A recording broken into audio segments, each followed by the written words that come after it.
اور جس عنوان پر میں آج روشنی ڈالوں گا وہ عنوان ہے کہ مصیبت کے چلے جانے کے بعد کیا کریں۔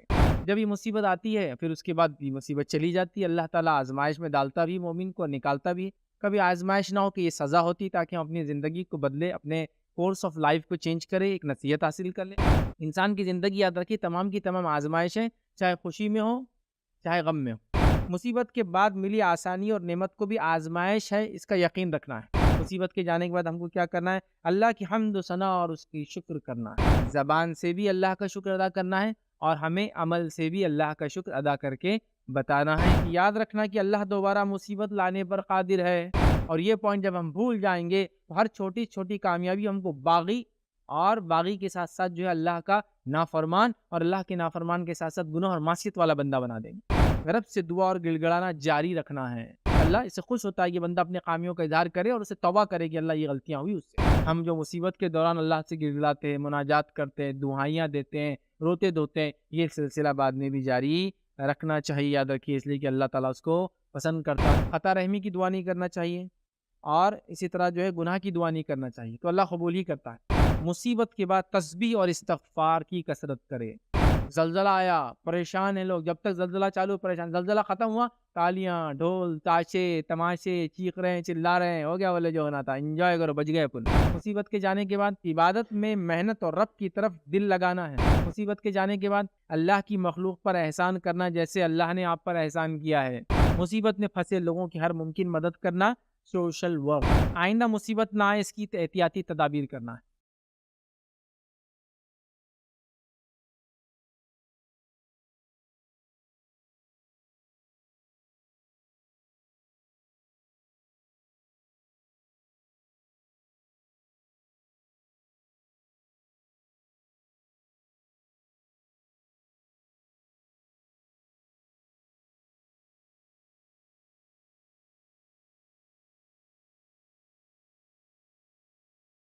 بسم اللہ الرحمن الرحیم۔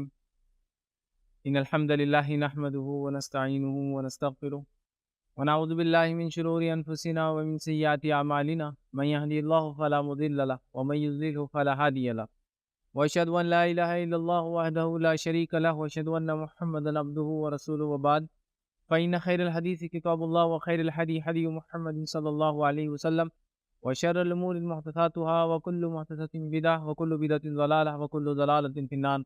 وقال عز وجل في القرآن المجيد اعوذ بالله من الشيطان الرجيم بسم الله الرحمن الرحيم يا أيها الذين آمنوا اتقوا الله حق تقاته ولا تموتن إلا وأنتم مسلمون۔ وقال يا أيها الناس اتقوا ربكم الذي خلق من نفس واحدة وخلق منها زوجها بث منهما رجالا كثيرا ونساء واتقوا الله الذي تسألون به والأرحام إن الله كان عليكم رقيبا۔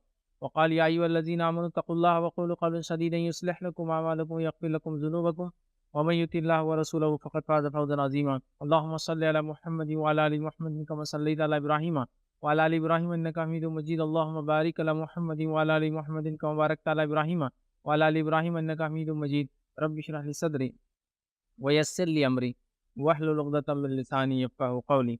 وقال عز وجل في القرآن المجيد أعوذ بالله من الشيطان الرجيم بسم الله الرحمن الرحيم فإذا مس الإنسان ضر دعانا ثم إذا خولناه نعمة منا قال انما اوتیته على علم بل هي فتنة ولكن اکثرهم لا يعلمون۔ اما بعد، تمام تعریفیں اس اللہ عز و جل کے لیے لائق و زیبا ہے جو تمام جہانوں کا بنانے والا اور اسے پالنے والا ہے، اور درود و سلام اس کے آخری نبی محمد صلی اللہ علیہ وسلم پر۔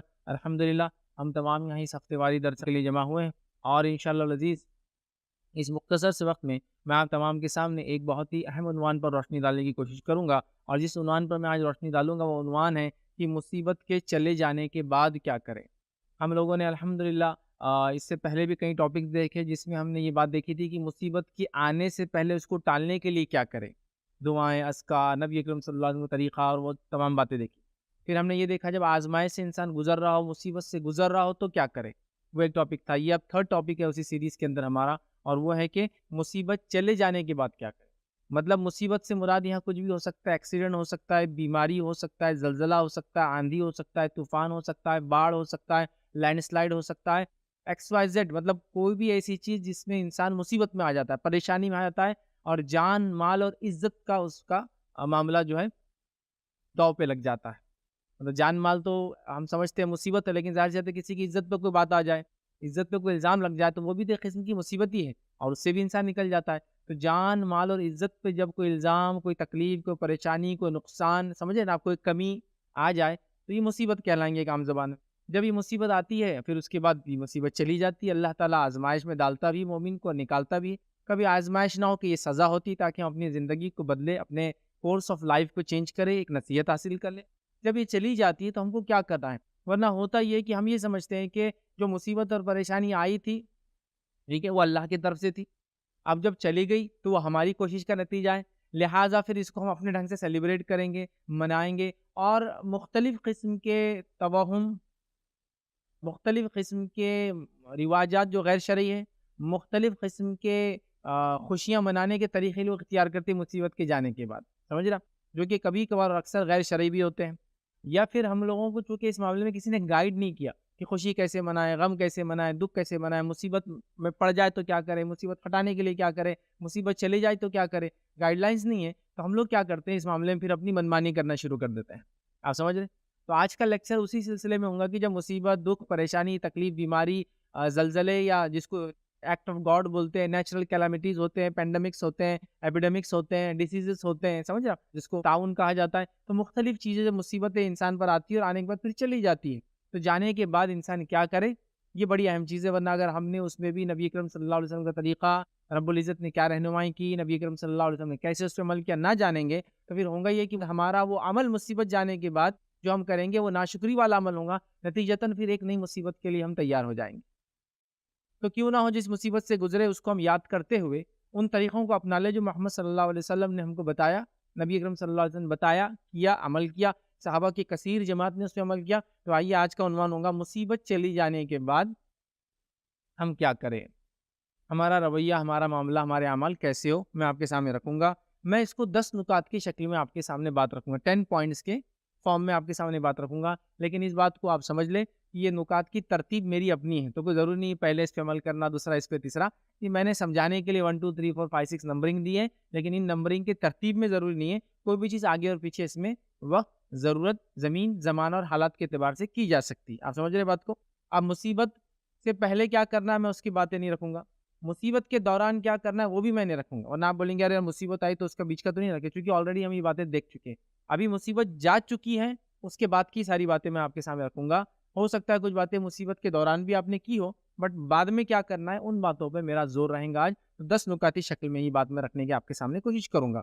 اب آئیے، انسان کی زندگی یاد رکھیے تمام کی تمام آزمائشیں، چاہے خوشی میں ہو، چاہے غم میں ہو، چاہے مصیبت میں ہو، چاہے فراوانی میں ہو، آزمائش ہی ہے، یاد رکھیے۔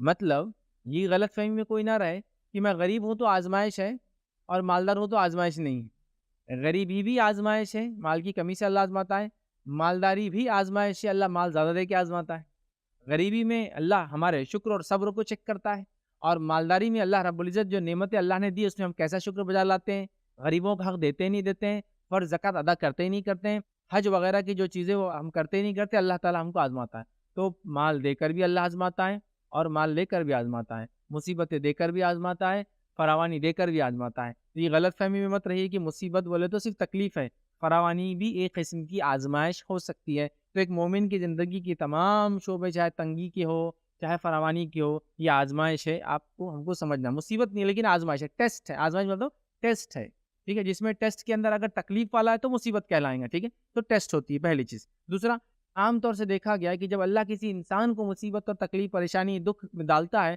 تو انسان اللہ کی طرف رجوع کرنا شروع کر دیتا ہے، رجوع اللہ ہو جاتا ہے، ذکر و اذکار میں لگ جاتا ہے، بہت سارے اچھے کام کرتا ہے، لیکن جیسے اللہ مصیبت کو ٹال دیتا ہے پھر وہ اپنی منمانی کرنے لگ جاتا ہے، جو چاہے پھر کروں گا، زندگی جیسی رہی ویسی رہوں گا، ایسا کبھی نہ ہو، یاد رکھیے، اس لیے کہ جو مصیبت گئی ہے اللہ تعالیٰ قادر ہے پھر لا سکتا ہے اس کو، اللہ کے لیے کیا بھائی، تو لہٰذا ہم بڑے اس میں احتیاط کریں، تو تنگی اور پریشانی میں ہم اللہ کو پکارتے ہیں اور فراوانی میں نعوذ باللہ اللہ کو ہم بھول جاتے ہیں، یاد رکھیے۔ اسی طرح ہم دیکھتے ہیں قرآن میں، یاد رکھیے، کئی مقامات پر ایسے عمل کی مذمت کی گئی ہے کہ انسان تنگی میں تو اللہ کو پکارے اور فراوانی میں پھر بھول جائے. آئیے اللہ رب العزت قرآن میں کیا فرماتا ہے, سورہ نحل سورہ نمبر 16 آیت نمبر 54 میں اللہ فرماتا ہے کہتا ہے ثم اذا کشف الضر عنکم اذا فریق منکم بربہم یشرکون. اللہ فرماتا ہے کہتا ہے اور جہاں اس نے مصیبت تم سے دفع کر دی, مشرکین مکہ کے بارے میں بات آ رہی ہے, جہاں اس نے تم سے مصیبت کو دفع کر دی تم میں سے کچھ لوگ اپنے رب کے ساتھ شرک کرنے لگ جاتے ہو.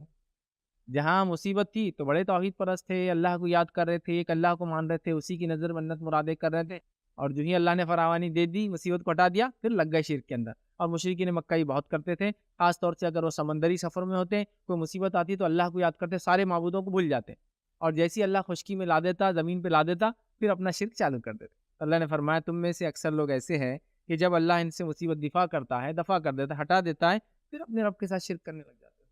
تو ہمیں ایسا ناشکرہ بندہ نہیں بننا ہے, بلکہ ہم کو شکر گزار بندہ بننے کی کوشش کرنا ہے. چلیے آئیے نکات نمبر 1 ہم دیکھتے ہیں کہ مصیبت کے جانے کے بعد ہمیں کیا کرنا ہے. پھر کہہ رہا ہوں نکات کی ترتیب میری اپنی ہے, پوائنٹس کا سیکوینس میرا اپنا ہے, کوئی بھی آگے پیچھے ہو سکتا ہے, کوئی ضروری نہیں اس کو آپ 1 2 3 4 ایسے ہی فالو کریں, یہ سمجھانے کے لیے میں اس کو نمبرنگ دے رہا ہوں. آئیے پوائنٹ نمبر 1 جو ہم کو کرنا ہے وہ یہ ہے, مصیبت کے بعد ملی آسانی اور نعمت کو بھی آزمائش ہے, اس کا یقین رکھنا ہے. مصیبت کے بعد آنے والی جو نعمت اور آسانی ہے اس کو بھی آزمائش سمجھنا ہے, یاد رکھیے, اور اس پہ یقین رکھنا ہے کہ یہ بھی آزمائش ہے. یہ بات میں کیوں کہہ رہا ہوں, چونکہ مصیبت ٹل گئی تو ہم کیا سمجھ رہے ہیں اب اس کے بعد آزمائش ختم ہوگی, نہیں, مصیبت اللہ نے ٹال دی ہے, لیکن مومن کے لیے میں نے کہہ دیا نا آزمائش کا سلسلہ فراوانی میں بھی ہے, تنگی میں بھی ہے, غریبی میں بھی ہے, مالداری میں بھی ہے, صحت میں بھی ہے, بیماری میں بھی ہے, اچھے جسم کے ساتھ بھی ہے, اپاہج پن کے ساتھ بھی ہے, آزمائش لگی ہے. تو اس بات کا یقین ہونا کہ مصیبت کے بعد ملی آسانی اور نعمت بھی آزمائش کا ایک حصہ ہے, اس چیز کو اگر ہم یاد رکھیں تو انشاءاللہ عزیز مصیبت کے جانے کے بعد ہم کبھی اللہ کے ناشکرے بندے نہیں بنیں گے, یاد رکھیں. لیکن جب یہ پوائنٹ ہم بھول جاتے ہیں کہ فراوانی اللہ کی طرف سے اور یہ بھی ایک ٹیسٹ ہے, تو پھر ہم لوگ اللہ کے ناشکرے بندے بن جاتے, یاد رکھیے. تو غریبی کی بات جب اللہ تعالیٰ مال دے دیتا ہے تو آدمی سمجھتا ہے یہ تو میرے علم کے نتیجے میں, بیماری کے بعد اللہ اگر صحت دے دیتا ہے تو انسان سمجھتا ہے یہ تو میری کوششوں کا نتیجہ ہے, جبکہ یہ نہیں سوچ رہا یہ جو بیماری کے بعد صحت ہے یہ بھی آزمائش ہے, غریبی کی بعد مالداری یہ بھی آزمائش ہے. اسی طرح ہم دیکھتے ہیں لوگ غیر شرعی طور پر جو نعمتیں اللہ نے دی اس کو سیلیبریٹ منانے لگ جاتے ہیں. اللہ نے بیماری سے صحت دے دی, ایکسیڈنٹ سے نکال دیا, مالی بحران مطلب آپ کا بزنس ڈوب گیا تھا اس سے اللہ نے آپ کو اوپر لا دیا, آپ کو زلزلے طوفان آندھی کے شکار ہوئے تھے اس سے آپ کو نکال دیا, کسی مصیبت میں تھے پانی میں ڈوب رہے تھے اللہ نے اسے نکال دیا. نکلتی غیر شرعی طور سے منانا, بھائی اپنی زندگی مل گئی اپنے کو نہیں, پھر کیا ہے, آ جاؤ, حرام کھایا جا رہا ہے, حرام پیا جا رہا ہے, حرام طریقے سے منایا جا رہا ہے. سمجھ رہے ہیں بات, یہ بالکل کامن دیکھا جا رہا ہے. اسی طرح ہم دیکھتے ہیں کہ کئی سالوں کی دعاؤں کے بعد اللہ تعالیٰ کسی کو اولاد دے دیتا ہے تو آدمی سمجھتا ہے بس آزمائش اب ختم ہوگی, اپنے کو اللہ نے اولاد دے دی, جبکہ وہ تربیت کی آزمائش کو بھول جاتا ہے. تربیت بھی تو ایک آزمائش ہے, اللہ نے نعمت نہیں دی تھی اولاد کی, آج دے دی تو ایک ٹیسٹ پھر چالو ہوگا. کیا ٹیسٹ چالو ہوا؟ تربیت کا ٹیسٹ, تربیت کا مرحلہ.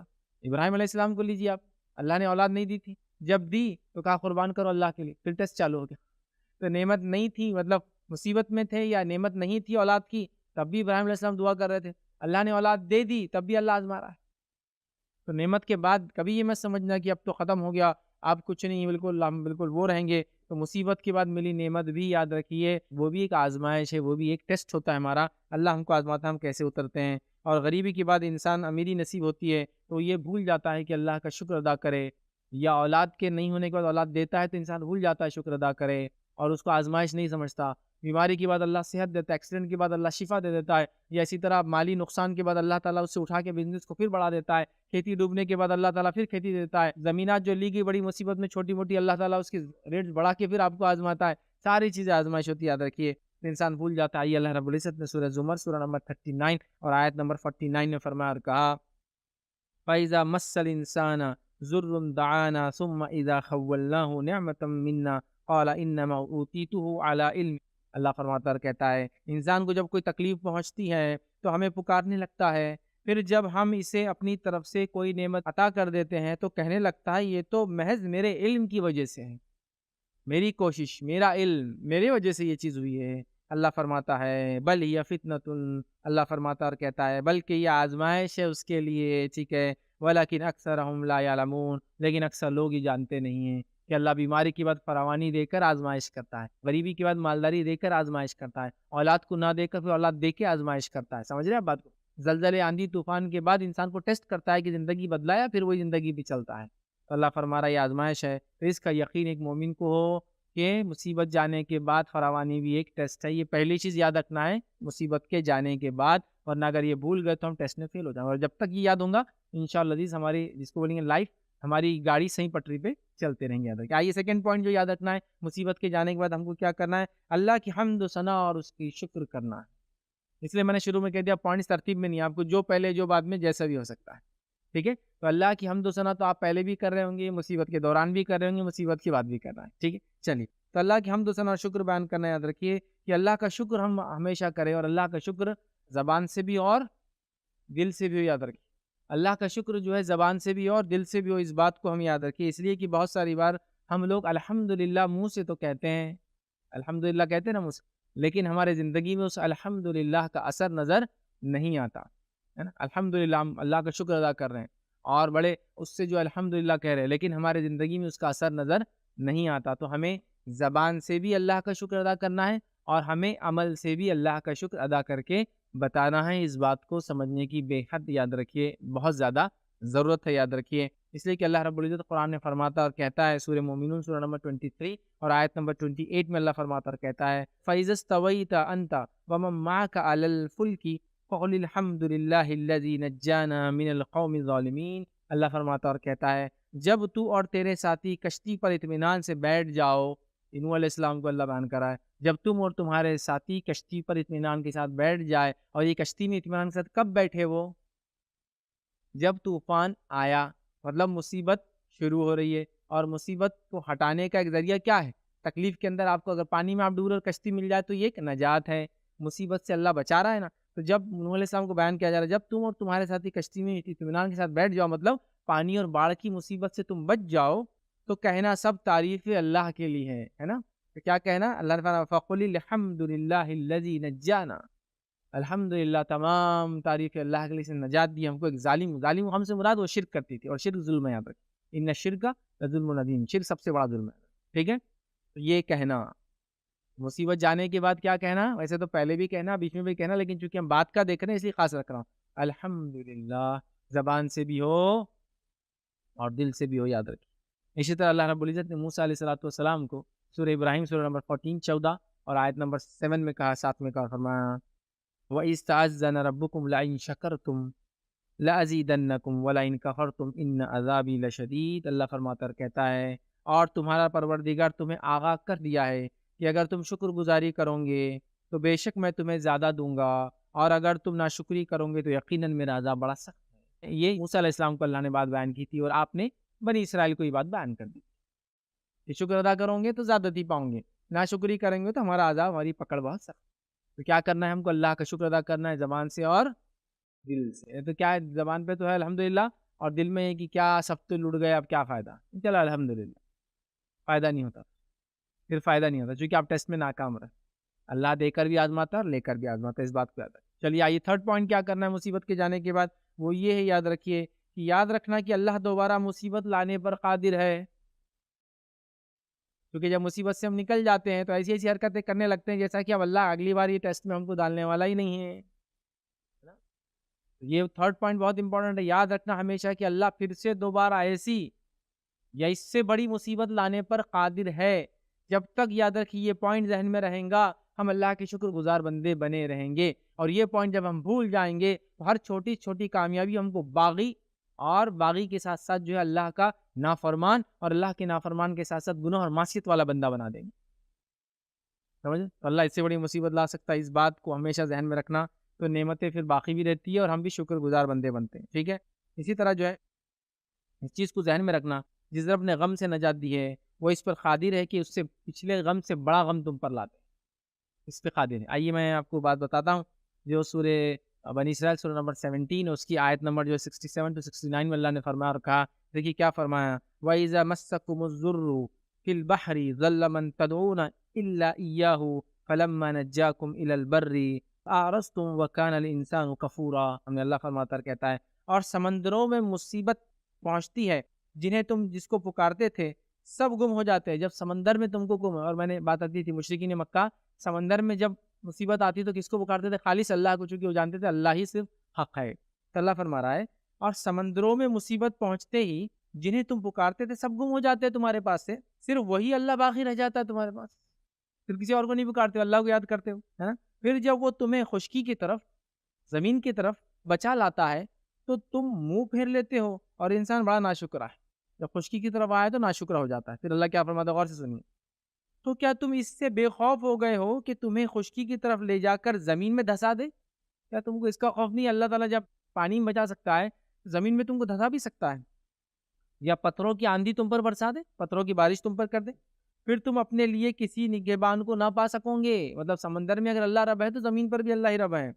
کیا تم اس بات سے بے خوف ہو گئے ہو کہ اللہ تعالیٰ پھر تمہیں دوبارہ سفر پر لے آئے سمندر کے، پھر سب دوبارہ لائے، اور تم پر تیز اور تند ہوائیں کہ جھونکے بھیج دے، اور تمہارے کفر کے باعث تمہیں ڈبو دے، تم ہم پر اس کا دعویٰ کرنے والا کسی کو نہ پاؤ گے۔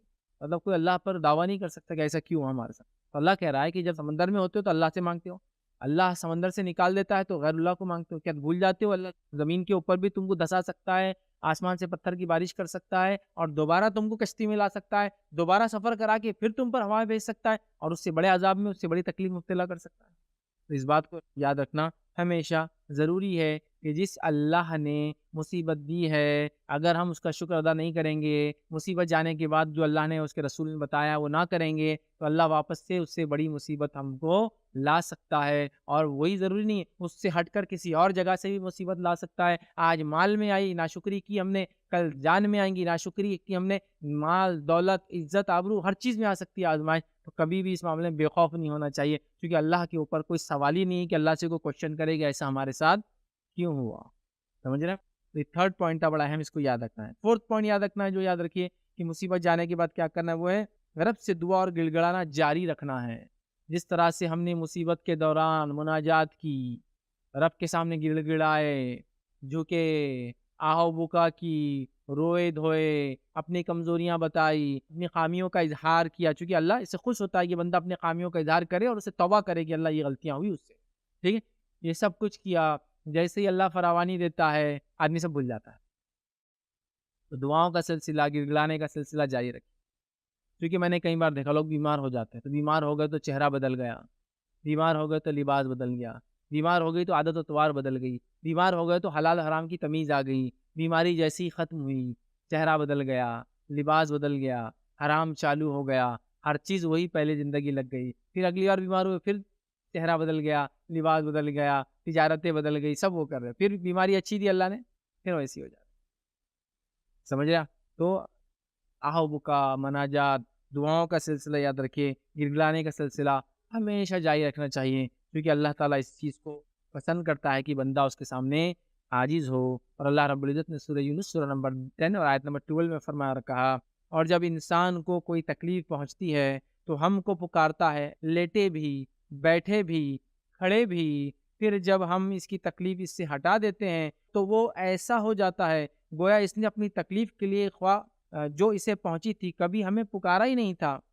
ان حد سے گزر جانے والوں کے اعمال کو ان کے لیے اسی طرح خوشنما بنا دیا گیا ہے۔ کیا فرمان اللہ؟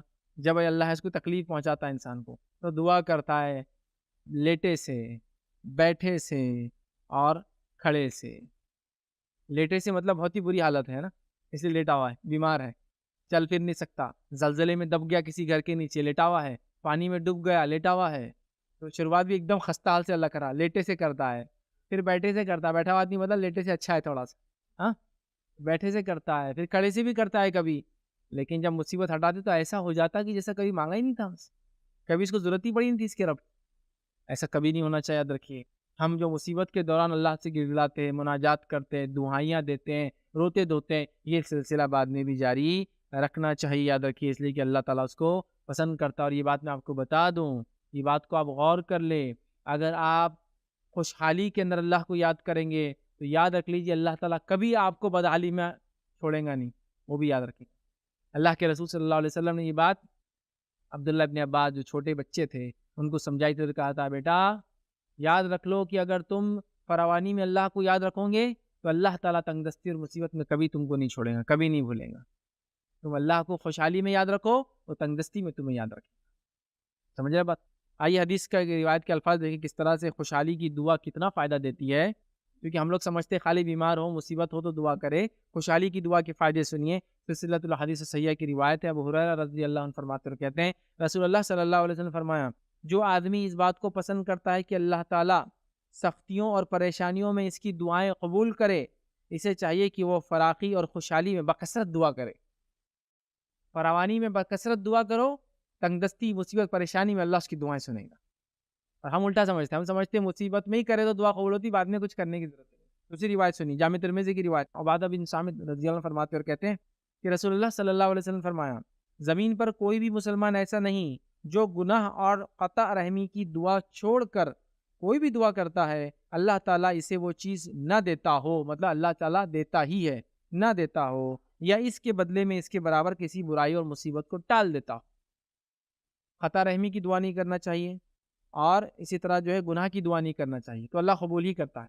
کبھی ڈائریکٹ دعا قبول کرتا ہے، کبھی اس کے برابر مصیبت اور تکلیف کو ہٹا دیتا ہے۔ تو فراوانی میں آپ نے دعا کی جب اچھے تھے، تو مصیبت کے ٹائم کیا ہوں گا، اللہ تعالیٰ اس دعا کی وجہ سے مصیبت کو ہٹا دیں گا، اس بات کو یاد رکھیں۔ اسی طرح جو سنن نسائی کی روایت ہے، نبی اکرم صلی اللہ علیہ وسلم جب سفر کرتے تو سفر پر جاتے وقت، مطلب اس سفر پہ گئے نہیں، سفر تکلیف ہے ایک طرح سے، ہے نا، بلکہ ایک روایت کے الفاظ اس طرح سے کہ سفر عذاب میں سے ایک عذاب ہے۔ سفر واقع میں وہ سفر ہے، وہ عربی کا سفر اور انگلش کا سفر، ٹھیک ہے، تکلیف ہے وہ، ٹھیک ہے۔ تو کیا فرماتے ہیں سفر سے پہلے، مطلب ابھی آسانی میں سفر پہ نکلے نہیں، کیا فرماتے ہیں کہ وہ دعا کرتے سفر جاتے وقت کی دشواری پریشانی، لوٹنے کے وقت رنج اور غم، خوشحالی کے بعد بدحالی، مظلوم کی بددعا اور بری صورتحال سے پناہ مانگتے۔ سفر پہ جانے سے پہلے یہ کام کرتے، اچھی حالت میں یہ سب کر لیتے۔ تو اچھی حالت میں جو ہم کریں گے، بری حالت میں وہ تمام چیزیں سامنے آنے والی ہیں، اس چیز کو آپ ہمیشہ ذہن میں رکھیں۔ آئیے 5th پوائنٹ یاد رکھیے، وہ یہ ہے مصیبت کے بعد تسبیح اور استغفار کی کثرت کرے۔ مصیبت سے پہلے بھی، مصیبت کے وقت بھی، مصیبت کے بعد بھی یاد ہے نا، تسبیح اور استغفار کثرت سے کرے۔ اب آپ کہیں گے مصیبت کے جانے کے بعد کیوں؟ اس لیے کہ مصیبت کے جانے کے بعد آپ یہ کریں گے تو اللہ تعالیٰ کہ آپ شکر گزار بندے ہیں، اس بات کا یہ اعلان ہے نا۔ ہمارے پاس اگر کوئی مصیبت ہٹ جاتی ہے، بلا ٹل جاتی ہے، آندھی طوفان چلا جاتا ہے نا، جیسا زوردار آندھی آئی، ہاں آندھی ختم ہوئی، لوگ سیٹیاں مار رہے، تالیاں مار رہے، ہنس رہے، چلا گیا ختم ہو گیا۔ ہاں زلزلہ آیا، پریشان ہیں لوگ، جب تک زلزلہ چالو پریشان، زلزلہ ختم ہوا، تالیاں ڈھول تاشے تماشے، چیخ رہے ہیں، چلا رہے ہیں، ہو گیا بولے جو ہونا تھا، انجوائے کرو، بچ گئے اپن، ہے نا۔ نہیں، مصیبت کے بعد تو آپ کا اصل امتحان چالو ہوتا ہے۔ آئیے میں آپ کو بتاتا ہوں، نبی اکرم صلی اللہ علیہ وسلم کو اللہ رب العزت نے ایک عظیم کامیابی تھی۔ کیا کامیابی تھی؟ فتح مکہ۔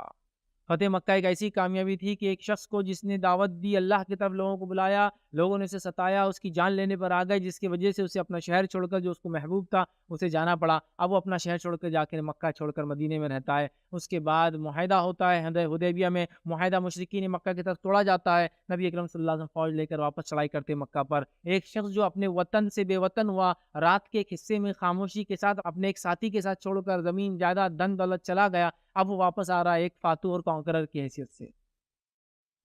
سچویشن کتنی امیزنگ ہے نا۔ ایک بستی سے آپ کو نکال دیا گیا، اب اس بستی میں آپ لوٹ کر آتے ہیں، اور لوٹ کر آ رہے ہیں، نکالا گیا تو آپ مظلوم ایک فرد تھے، واپس آتے ہیں تو آپ ایک بہت بڑے آرمی کے لیڈر ہیں، اور اب آپ ایک کانکرر کی حیثیت سے آتے ہیں اس شہر کے اندر۔ کیا ہوتا ہے ایسی؟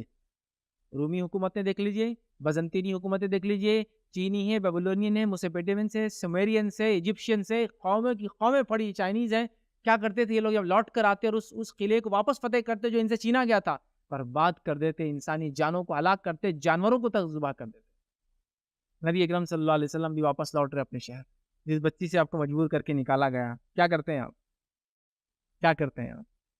آپ اپنے سر کو جھکا کر داخل ہوتے ہیں۔ روایت میں آپ کا سر جھکا ہوا تھا اللہ کے شکر سے، اور آپ مکے میں داخل ہوئے، آپ نے غسل لیا اور 8 رکعت نماز پڑھی تھا، اور سر جھکا ہوا تھا۔ ورنہ فاتحوں کے سر کیسے ہوتے ہیں؟ سر اٹھے ہوئے ہوتے ہیں، تلواریں لہراتی ہوا کے اندر، لوگ چیختے اور چلاتے ہیں۔ آپ کا سر جھکا تھا، آپ جھکے ہوئے سر کے ساتھ داخل ہو رہے تھے مکہ، اور آپ نے نماز پڑھی، اور اللہ رب العزت نے کامیابی کو منانے کا طریقہ قرآن میں بتا دیا۔ سورہ نصر کو پڑھیے غور سے، اللہ فرماتا ہے اذا جاء نصر اللہ والفتح۔ اے نبی جب تم دیکھو کہ اللہ کی مدد اور فتح آ پہنچی، کامیابی ہے نا اس کا مطلب، وَرَأَيْتَ النَّاسَ يَدْخُلُونَ فِي دِينِ اللَّهِ أَفْوَاجًا، اور آپ دیکھو کہ جوق در جوق لوگ اسلام میں داخل ہو رہے ہیں. یہ آپ کا مشن تھا وہ کمپلیٹ ہو رہا ہے، اکمپلش ہو رہا ہے کہ لوگ گروہ در گروہ. پہلے ہوتا تھا ایک آدمی دو آدمی مکے میں آتے تھے، مدینے میں گئے تو 2 4 5 10 آنے لگے. فتح مکہ کے بعد تو قبیلے آنے لگے، ہنڈریڈس آف لوگ ایک ساتھ آ رہے تھے. تو جب تم دیکھو لوگوں کو جوق در جوق اسلام میں آ رہے ہیں، کیا کرو؟ فَسَبِّحْ بِحَمْدِ رَبِّكَ وَاسْتَغْفِرْ، تو اپنے رب کی تسبیح بیان کرو، استغفار کرو. انہ کان توابا، وہ تو توبہ قبول کرنے والا ہے نا. یہ طریقہ ہے مصیبت جانے کے بعد. اس لیے میں نے یہاں کہا تسبیح اور استغفار. فتح مکہ ہوئی، آپ تسبیح استغفار کر رہے ہیں. آپ کو کہا جا رہا ہے کہ جب آپ کا مشن اکمپلش ہو گیا، پورا ہو گیا، تو آپ کیا کریں؟ فَسَبِّحْ بِحَمْدِ رَبِّكَ وَاسْتَغْفِرْ. اسی لیے جب انسان بوڑھا ہو جائے تو اور موت سے قریب ہو، یا تو بوڑھا ہو کے موت سے قریب ہو، جوان ہو موت سے قریب ہو، تسبیح اور استغفار زیادہ سے زیادہ کرے. چونکہ اس صورت کے بعد نبی اکرم صلی اللہ علیہ وسلم کو بتا دیا گیا تھا آپ کا دنیا سے جانے کا وقت آ چکا ہے. یہ ایک بیمار کے لیے ہو سکتا ہے جو اب شفا یاب نہیں ہونے والا ہے. یہ ایک بوڑھے کے لیے ہو سکتا ہے جو اب مرنے والا ہے. خوب تسبیح کریں، خوب استغفار کریں، اللہ توبہ قبول کریں. یہ ہے فتح اور کامیابی منانے کا طریقہ. مصیبت، تنگ دستی، زلزلہ، آندھی، طوفان، ایکسیڈنٹ آپ سے بچ گئے، زندہ ہے، الحمدللہ، استغفر اللہ، اللہ میرے گناہوں کو معاف کر، میں تیرا شکر ادا کرتا ہوں. آپ چاہے میں لنگڑا لولا کیوں نہ ہو جائے ایکسیڈنٹ کے بعد، زندہ تو ہوں، شکر تو کر سکتا ہوں، تیری تصویر بڑائی تو بیان کر سکتا ہوں. یہ بات کو ہم کو ذہن میں رکھنا ہے، یاد رکھیں. ٹھیک ہے. چھٹا کام کیا کرنا ہے ہم کو مصیبت کے جانے کے بعد؟ 6 پوائنٹ یاد رکھیے، وہ یہ ہے کہ عبادت میں محنت اور رب کی طرف دل لگانا ہے. مصیبت کے جانے کے بعد عبادت میں محنت اور رب کی طرف دل لگانا ہے. ہمارا معاملہ ہے کہ صرف مصیبت میں ہم محنت کرتے اور رب کی طرف دل لگاتے ہیں. مصیبت ٹلی، مشکل ٹلی، آندھی زلزلہ تھا تو خوب یاد کرو، یا اللہ بچا لے، یا اللہ بچا لے، یا اللہ بچا لے، یا اللہ بچا لے. جیسی مصیبت آندھی گئی، صبح فجر ہی نہیں پڑے، نیکسٹ ڈے کی فجر نہیں پڑے، ہے نا. وہ آندھی طوفان تھا نا، کیا فجر ہوں گے، بچا لیا نا اللہ نے، کافی. یاد رکھیے عبادت میں محنت اور رب کی طرف دل لگانا ہے مصیبت جانے کے بعد. اللہ رب العزت کیا فرماتا ہے سورہ الشرح میں، سورہ نمبر 94، اللہ کیا فرماتا ہے سنیے. فَإِنَّ مَعَ الْعُسْرِ يُسْرًا إِنَّ مَعَ الْعُسْرِ يُسْرًا. اللہ کیا فرماتا ہے؟ ہر تکلیف کے بعد آسانی ہے، ہر تکلیف کے بعد آسانی ہے. پھر فرمایا فَإِذَا فَرَغْتَ فَانصَبْ وَإِلَىٰ رَبِّكَ فَارْغَب. کیا فرمایا؟ ہر تکلیف کے بعد آسانی ہے، ہر تکلیف کے بعد آسانی ہے. تو آپ تکلیف کے بعد آسانی ہے، تکلیف کے بعد آسانی ہے، تو کیا کرنا ہے اس کے بعد؟ دیکھیے آیت پھر کیا فرما رہی ہے. تو اللہ فرما پس یقیناً مشکل کے ساتھ آسانی ہے، بے شک مشکل کے ساتھ آسانی ہے. پس جب تو فارغ ہو، مصیبت کے بعد آسانی ہے. پھر جب تو فارغ، اور فارغ انسان عام حالات میں ہوتا ہے، مصیبت میں تو پریشان ہوتا ہے، وقت کم ہوتا ہے. پھر فرما رہا اللہ پس جب تو فارغ ہو تو عبادت میں محنت کر اور اپنے رب پروردگار ہی کی طرف دل لگا. تو جب تو فارغ ہو جائے تو کیا کرے کہ فارغ ہو تو عبادت میں محنت کر. اور دوسرا فرمایا اور اپنے پروردگار کی طرف دل لگا. محنت کر اور اپنے پروردگار کی طرف دل لگا. اسی لیے میں نے کہا کہ مصیبت کے جانے کے بعد محنت کرنا، عبادت کے اندر رب کی طرف دل لگانا. صرف مصیبت میں نہیں، مصیبت کے بعد اللہ کے رسول فرمایا جا رہا ہے مصیبت کے بعد آسانی ہے، مصیبت کے بعد آسانی ہے. تو جب مصیبت ہٹ جائے تو کیا کرو؟ آپ اپنا دل رب کی طرف لگاؤ اور خوب محنت کرو عبادت میں، اور اپنا دل رب کی طرف لگاؤ. تو ہمیں بھی یہ کام کرنا ہے مصیبت کے بعد. آئیے مصیبت جانے کے بعد 7واں کام جو ہم کو کرنا ہے وہ کیا ہے؟ اللہ کی مخلوق پر احسان کرنا جیسے اللہ نے آپ پر احسان کیا ہے. اللہ کی مخلوق پر احسان کرنا جیسے اللہ نے آپ پہ احسان کیا ہے. آپ مصیبت میں تھے، آپ ایکسیڈنٹ میں تھے، آپ زلزلے میں متاثر تھے، آپ باڑھ کے متاثر تھے، آپ بیماری سے متاثر تھے، آپ کے شہر میں طاعون پھیل گیا تھا، آپ خود ذاتی طور سے بیمار تھے، فلاں تھے. جیسی یہ مصیبت ہٹیں گی میں ان جیسے لوگوں کی مدد کروں گا انشاءاللہ، ہے نا. میرا ایکسیڈنٹ ہوا تھا، اب میں کسی بھی ایکسیڈنٹ کو دیکھوں گا تو بھاگوں گا نہیں ان کی مدد کرنے کا. یہ نہیں سوچوں گا یار کہاں پڑتے چکر میں، پھر اب ٹائم اپنا جائیں گا، اپنے کو تو سفر پہ جانا نہیں. میں بھی تو ایک بار ایکسیڈنٹ کا شکار ہوا تھا. کسی بیمار کو دیکھ کر یہ نہیں بولیں گے کہ جاؤ یار کوئی نہ کوئی تو لے جائیں گا نا اس کو، میں کوشش کروں گا لے جاؤں. میں بھی تو ایک دن بیمار ہو کے سڑک پہ گرا تھا اور کوئی میری مدد کو نہیں آیا تھا، یا ایک آدمی آیا تھا تو اس کو آج تک آپ یاد رکھتے کہ اس نے میری مدد کی تھی، ہے نا. تو میں بھی کسی کی انشاءاللہ العزیز مدد کروں گا، یہ میرا تجربہ ہے. آپ سمجھ رہے نا. تو کیا کرنا ہے؟ اللہ کی مخلوق پر احسان کرنا ویسے جیسے اللہ نے احسان کیا ہے. محتاجوں اور غریبوں اور مسکینوں پہ احسان کرنا، مصیبت جانے کے بعد صدقات و خیرات کی شکل میں. اسی طرح مصیبت گزرنے کے بعد ان لوگوں پر خاص توجہ دینا جو ایسی مصیبت میں مبتلا ہے جس سے مجھے اللہ نے نجات دی ہے. میں زلزلے کا متاثر تھا، کہیں زلزلہ آئیں گا میں جا کے ضرور مدد کروں گا، کیونکہ میں بھی متاثر ہوا تھا زلزلے سے ایک بار، سمجھے نا، مدد کرنا۔ اسی طرح اللہ کے نبی صلی اللہ علیہ وسلم پر اللہ نے اپنے احسان کا ذکر کیا، اور اس کے بعد اللہ رب العزت نے نبی اکرم صلی اللہ علیہ وسلم کو بتایا کہ اللہ نے کیا کیا احسانات ان پہ کیے، اور پھر بتایا کہ وہ بھی ایسا ہی حسن سلوک دوسروں کے ساتھ کرے۔ نبی اکرم صلی اللہ علیہ وسلم قرآن میں اللہ نے بتایا کہ اللہ نے ان پہ کیا احسان کیا، اور پھر فرمایا کہ ایسا ہی احسان ہے نبی تم دوسروں پر بھی کرو۔ اس لیے میں کہہ رہا ہوں کہ مصیبت آئے تو مصیبت زدہ لوگوں کی ہم بھی مدد کریں جس میں ہم مبتلا ہوئے تھے۔ آئیے اللہ رب العزت کیا فرماتا ہے سورہ زوا سورہ نمبر جو 93 میں اللہ فرماتا اور کہتا ہے الم یجدک یتیما فآوی ووجدک ضالا فہدی ووجدک عائلا فاغنی فاما الیتیم فلا تقہر واما السائل فلا تنہر واما بنعمت ربک فحدث۔ اللہ کیا فرماتا ہے غور سے سنیے، اللہ نے فرمایا الم یجدک یتیما فآوی، کیا ہم نے تم کو یتیم نہیں پایا اور تم کو مقام نہ عطا کیا؟ جبکہ عربوں کے اندر ایک یتیم کا کیا مقام ہوتا تھا؟ یتیم کا کوئی مقام نہیں ہوتا تھا، یتیم کی جائیداد لوٹ لی جاتی تھی، یتیموں کو تو کئی بار اگر اس کو بیچ دیا جاتا تھا بازاروں میں لے کے، ان کی ماؤں کی شادیاں کسی اور کے ساتھ کر دی جاتی ہیں۔ تو اللہ فرما رہا ہے کہ نبی ہم نے آپ کو یتیم پایا اور مقام نہ دے دیا سماج میں، کہ آپ یتیم تو ہوئے لیکن دادا آ گئے آپ کے، آپ یتیم تو ہوئے لیکن چچا آپ کے آ گئے، ہم نے ایک مقام دیا آپ کو۔ پھر فرمایا وہ وجہ تک ضالا فہدی، پھر ہم نے آپ کو جو ہے راہ راست پر نہ پایا تو ہدایت نہ دی، مطلب مشرکین برا شرک کا ماحول تھا اور اس میں اللہ کے رسول نے کبھی کوئی گناہ اور معصیت اور شرک کے کام نہیں کیے، تو کیا ہم نے آپ کو ہدایت نہ دی ایسے ماحول میں بھی کہ جبکہ سب برائیاں عام تھیں؟ پھر فرمایا ووجدک عائلا فاغنی، پھر ہم نے آپ کو نہ پایا کہ آپ محتاج تھے، آپ کو ہم نے غنی بنا دیا، محتاجی کو ہٹا دیا آپ سے۔ تین احسان بتائیں، یتیم تھے تو آپ کو کھڑا کر دیا، مقام دے دیا، راہ راست پر نہ تھے تو آپ کو صحیح راستہ بتا دیا، مطلب سارے لوگ مشرکین، اللہ کے رسول نے کبھی گناہ نہیں کیا، کبھی شرک نہیں کیا، کبھی برائیاں جو مشرکین میں تھے نہیں کیا اپنے دور جہالت میں بھی، ٹھیک ہے، تو آپ کو راہ راست پر نہ رکھا۔ تیسرا احسان فرمایا کہ آپ کو ہم نے محتاج نہ پایا اور اس کے بعد آپ کی مدد نہ کی اس محتاجی کے اندر، تو اب آپ کیا کیجیے سنیے، پھر اللہ نے فرمایا فَأَمَّا الْيَتِيمَ فَلَا تَقْهَرْ، اب آپ بھی یتیموں کی مدد کیجیے، یتیم تھے آپ کو کھڑا کیا، آپ یتیم کی مدد کیجیے، ٹھیک ہے۔ تو پھر اللہ نے فرمایا پس یتیم کو تو بھی سختی نہ کر، تو بھی یتیم کے ساتھ نرم سلوک کر۔ پھر فرمایا فلا تقہر واما السائل فلا تنہر، اور سوال کرنے والے کو ڈانٹ ڈپٹ مت کر، کیونکہ تو بھی ہے نبی سوال کیا ہم سے اور ہم نے تمہیں بھی عطا کیا، ٹھیک ہے۔ پھر فرمایا اور اپنے رب کی نعمتوں کو بیان کرتا رہے، آپ کو ہم نے یہ حال میں پایا تو آپ بھی ان حالت والوں کی مدد کیجیے، ہے نا۔ تو اس لیے میں نے کہا مصیبت سے نکلنے کے بعد اس مصیبت میں مبتلا جس سے میں تھا ویسے لوگوں کی مدد کرنا چاہیے، لیکن آج بڑا عجیب معاملہ ہے، مصیبت سے نکلتے ہم لوگ کیا کرتے معلوم، اس مصیبت میں لوگوں کو پڑے ہوئے لوگوں کیا بولتے ہیں، ہاں گناہ کیا ہوں گا اس لیے مصیبت میں ہے۔ کیوں آپ نے بھی گناہ کی تو مصیبت میں تھے؟ نہیں میرے پہ تو آزمائش آئی تھی، میرے پہ آزمائش آتی ہے اللہ کے دین کی وجہ سے، اس پہ کیوں پھر آپ سمجھ رہے کہ عذاب آیا، اس کی کیوں مدد نہیں کرتے ہو آپ؟ ہم بھول جاتے ہیں، اس احسان کو کبھی مت بھولیے، اللہ کے رسول کو اللہ نے فرمایا یہ تمہاری حالت تھی، ہم نے یہ کیا تو تم بھی یہ کرو، ہم بھی جس مصیبت سے نکلے نا ویسے لوگوں کی مدد کریں۔ اسی طرح اللہ رب العزت نے قرآن میں ایک جگہ اور فرمایا اور کہا سورہ قصص سورہ نمبر 28 آیت نمبر 77 میں وَأَحْسِن كَمَا أَحْسَنَ اللَّهُ إِلَيْكَ، کیا فرمایا اور تو احسان کر جیسے اللہ تعالیٰ نے تجھ پہ احسان کیا۔ کس کو فرمایا تھا؟ موسیٰ علیہ السلام نے کہا تھا، کس کو؟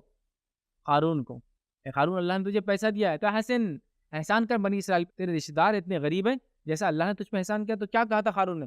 ارے موسیٰ کون سا احسان، یہ تو میرے محنت کی کمائی ہے جو میں نے اتنا کمایا۔ کیا کرتا تھا؟ فرعونیوں کی چاپلوسی کر کر کے مالدار بن بیٹھا تھا نا، یہ بنی اسرائیل کا بڑا مالدار انسان تھا۔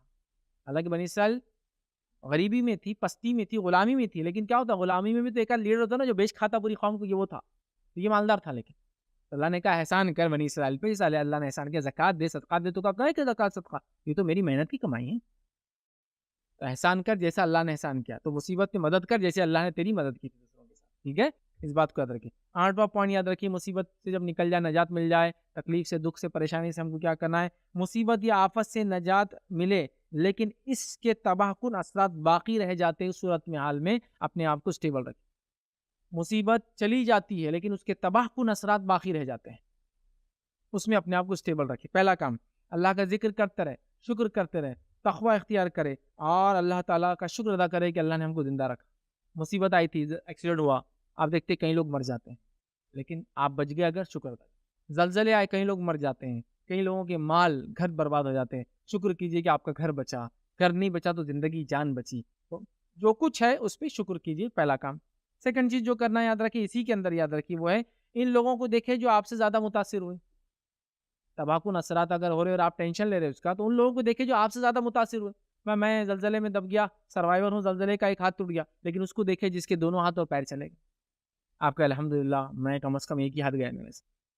آپ سے زیادہ متاثر لوگوں کو دیکھ کر اللہ کا شکر ادا کریں. اسی طرح نقصان پر صبر کرنا اور اللہ سے ثواب کی امید رکھیں کہ اللہ مال کا جان کا نقصان، اور باڑھ آ گئی گھر ڈوب گیا، زلزلہ آیا گھر ٹوٹ گیا، بیماریاں گھر میں لوگ چلے گئے نا. کورونا میں ایسے کتنے لوگوں کے ساتھ ہوا کہ گھر کے کئی افراد ایک ساتھ انتقال کر گئے.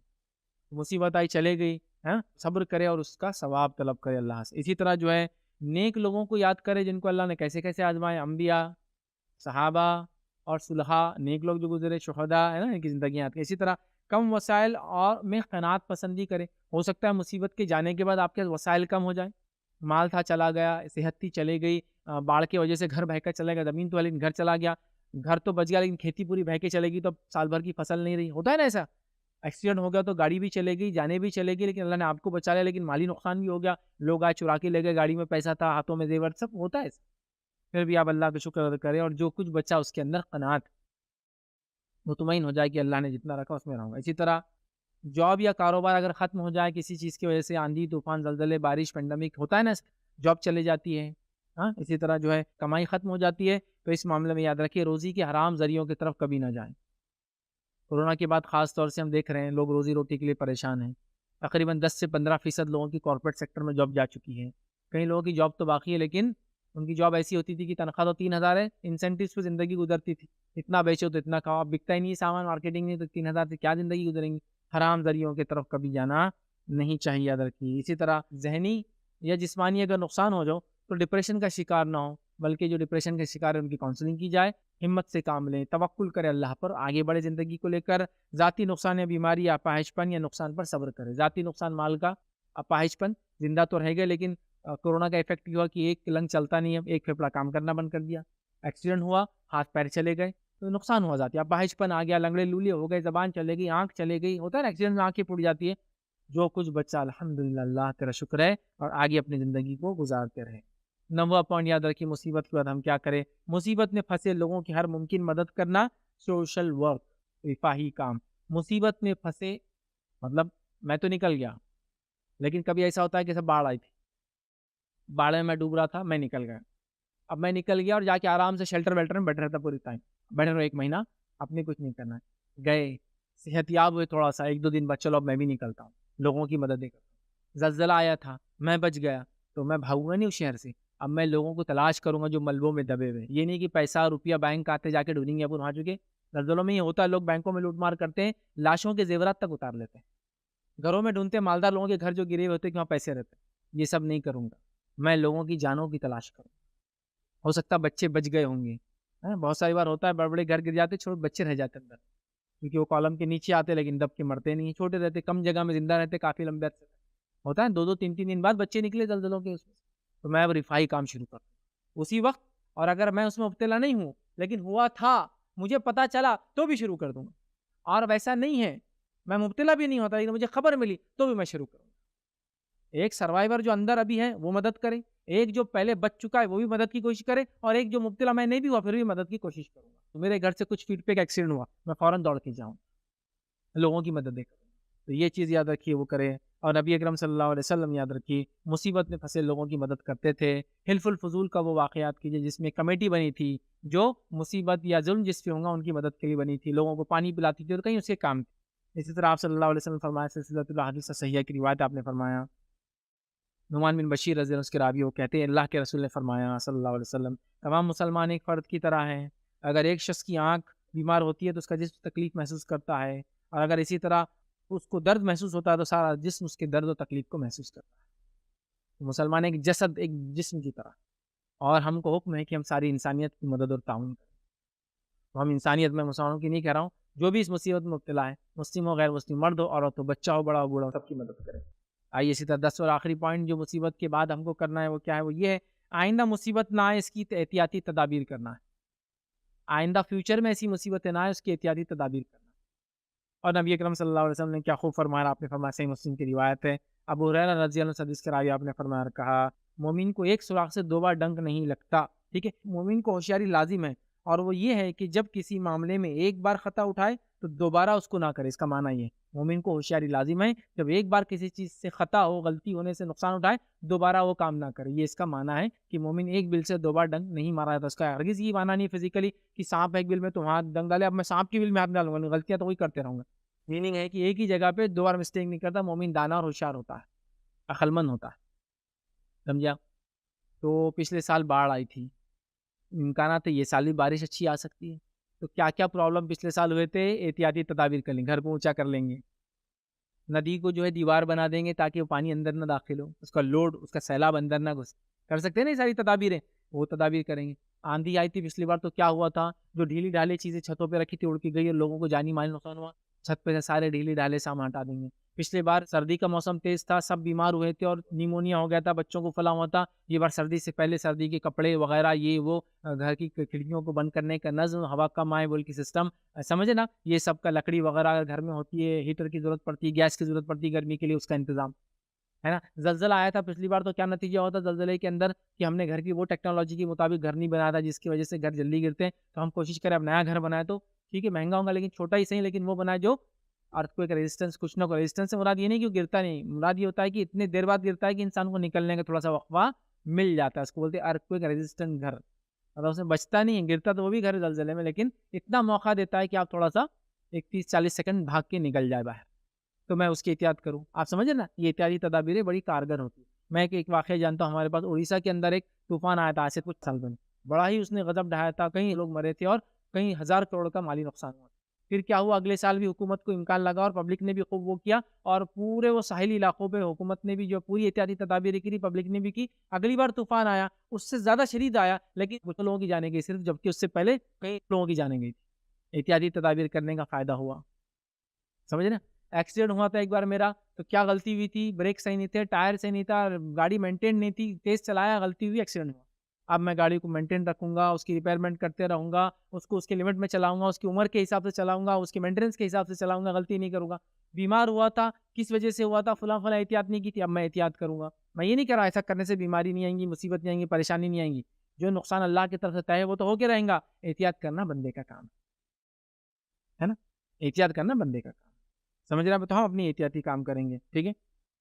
تو مصیبت کا تعلق اگر صحت سے تھا تو احتیاط کریں, مال سے تھا تو حفاظت کریں, عزت سے تھا تو اگلی بار وہ غلطی نہ کریں. ایکسیڈنٹ ہو سکتا ہے, زلزلے ہو سکتے ہیں, آتش فشاں پھٹ سکتے ہیں, والکینک کچھ بھی ہو سکتا ہے. اگلی بار کی احتیاط تدابیر یہ کہ آتش فشاں پھٹا تھا یہاں 10 سال پہلے پھٹا تھا, ابھی پھٹ سکتا ہے, گھر تھوڑا دور بنائیں گے. ندی کے نزدیک گھر کا پلاٹ خریدیں گے نہیں بھائی, اس لیے کہ ڈوب جاتے ہیں نا, اور کبھی کبھار دوسروں کے تجربے سے سیکھیں گے. ہوتا ہے لوگ پلاٹنگ کر دیتے ندیوں کے اندر بھی, باڑھ آتی ہے تو جب بہت مشکل ہوتی ہے. حیدرآباد کی مثال لے لیجیے, ابھی جو حال ہوا تلنگانہ میں جو بارش ہوئی, ندی کے اندر پلاٹنگاں کر دی, محلے بسا دی. مطلب ندی محلے میں نہیں آئی, محلے ندیوں میں بسے ہوئے تھے. نتیجہ یہ ہوا کہ کئی سالوں بعد اتنی بارش ہوئی, پانی کو نکلنے کا ایک نیچرل. دیکھیے میں میرا تجربے سے بتاتا ہوں آپ کو, پانی جہاں سے بہتا ہے وہ وہیں سے بہیں گا, چاہے آپ کتنے بڑے شہر بنا دے, وہ بہتا ہے وہاں سے. وہ سمجھو 50 سال بارش تیز نہیں ہوئی, 50ویں سال جب ہوں گی نا پورے شہر کو بہا کے لے جائیں گے, چونکہ وہاں سے ایک پرٹیکولرلی ندی بہتی تھی, تو آج بھی وہاں سے بہیں گی اور نقصان ہوگا. اس کی جیتی جاگتی مثال ہے. اب کئی جگہ دیکھ سکتے ہیں کہ میں 50 سال ہو گئے, ندی سوکھ گئی, لوگوں نے پلاٹنگ کر لی, گھر بنا لیے, ایک بار بارش ہوئی برابر پانی وہاں سے بہا, لوگوں کے گھر بہ کے گئے. کیوں؟ ندی. کیوں؟ احتیاط تدابیر یہ ہے کہ وہاں گھر نہیں بنانا چاہیے, ہے نا, سیکھنا چاہیے. تو مصیبت سے سبق حاصل کر کے آئندہ کے لیے احتیاطی تدابیریں کرنا چاہیے. تو یہ 10 نکات تھے, 10 پوائنٹس تھے جو میں نے مناسب سمجھے آپ لوگوں کے سامنے رکھوں کہ مصیبت کے جانے کے بعد ہم کیا کر سکتے ہیں. تو یہ 10 پوائنٹس کو آپ ذہن میں رکھیے. پوائنٹس اور بھی ہو سکتے ہیں, کئی باتیں ہو سکتی ہیں, لیکن میں نے مناسب سمجھی. 10 جیسا یاد رکھنے میں 5-10 پوائنٹس آسان ہوتے, تو 10 پوائنٹس کو میں نے سیلیکٹ کیا تھا کہ مصیبت میں کیا کریں. تو یہ وہ تمام باتیں جو قرآن سے اور سنت سے مجھے ملی, اور 10 نکات جو میں نے بنائے تھے اس کے اندر میں نے آپ کے سامنے کافی اور چھوٹے چھوٹے نکات رکھے. ان باتوں کو اگر ہم ذہن میں رکھیں انشاءاللہ عزیز, تو مصیبت آنے کے بعد ہماری زندگی جو ہے تبدیل ہو جائیں گی. ورنہ ہم نے دیکھا مصیبت آ کے چلی جاتی ہے, لوگوں کی زندگی جیسے پہلے تھی ویسے آج رہ جاتی ہے, رکھتی برابر بھی, ایک پوائنٹ بھی اس میں ڈفرینس نہیں آتا. کتنی بری بات ہے کہ اللہ مصیبت اور آزمائش میں ڈال رہا ہے اور ہماری زندگیاں بدلتی نہیں. سمجھ رہے آپ, تو مصیبت آ جائے اور چلی جائے تو کہیں سبق ایک مومن سیکھتا ہے, اور سبق سیکھنے کے بعد وہ شکر گزار بندہ بن جاتا ہے. مصیبتوں میں ہاں وقوع کرتا ہے تو بعد میں بھی کرتا ہے, مصیبت میں شکر گزار ہوتا ہے تو بعد میں بھی شکر گزار ہوتا ہے, مصیبت کو برداشت کرتا ہے تو دوسروں کی مدد کا جذبہ جاگتا ہے, مصیبت سے گزرتا ہے تو اگلی بار کی تیاری کر کے رکھتا ہے, تو مصیبتیں اس کو بہت زیادہ اسباق دیتی ہے. بغیر مصیبتوں کے دنیا میں انسان کچھ نہیں سیکھ سکتا. یاد رکھیے آپ تمام نے کچھ نہ کچھ جو کچھ زندگی میں سیکھا, کسی مصیبت, کسی تنگ دستی, کسی مسکینی, کسی بدحالی. کئی مالداروں کو ہم نے دیکھا غربت کی زندگی میں آ گئے, لیکن کئی غریبوں کو دیکھا محنت کر کے مالداریوں کی زندگی میں چلے گئے, کیونکہ ان کی مصیبت نے ان کو مجبور کیا, انہوں نے محنت کی. مالداروں کے بچوں کو لگا اپنے کو تو باپ سے ملا ہوا, کیا محنت کی, تو وہ غربت کی طرف گئے, تو یہ مالداری کی طرف گئے, ہے نا.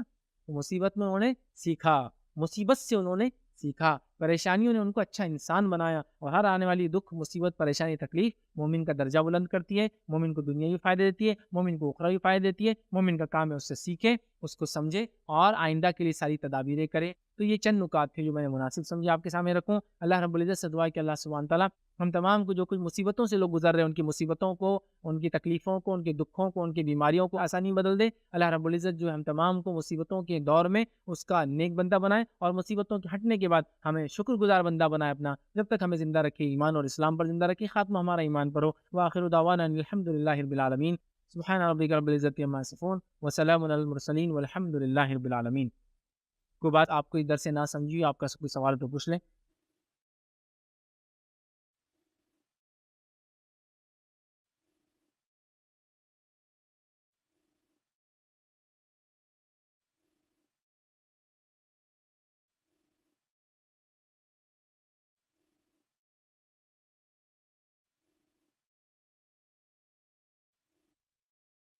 بسم اللہ الرحمن الرحیم. الحمد للہ رب العالمین والصلاة والسلام علی خاتم النبیین والمرسلین. رب اشرح لی صدری ویسر لی امری واحلل عقدۃ من لسانی یفقہوا قولی. مبارک. کسی نے ایک سوال کیا کہ شکر ادائیگی کا کیا کیا طریقہ ہو سکتا ہے, types of vote of thanks to اللہ. بہرحال کسی نے کہا شکر ادائیگی کے کیا کیا طریقے ہو سکتے ہیں. تو شکر ادائیگی کے کئی طریقے ہو سکتے ہیں, لیکن ہر طریقے میں یہ بات یاد رکھیے زبان سے اور دل سے دونوں کوارڈینیشن میں چلیں گے, دونوں میں ایک ساتھ وہی چیز ہوں گی.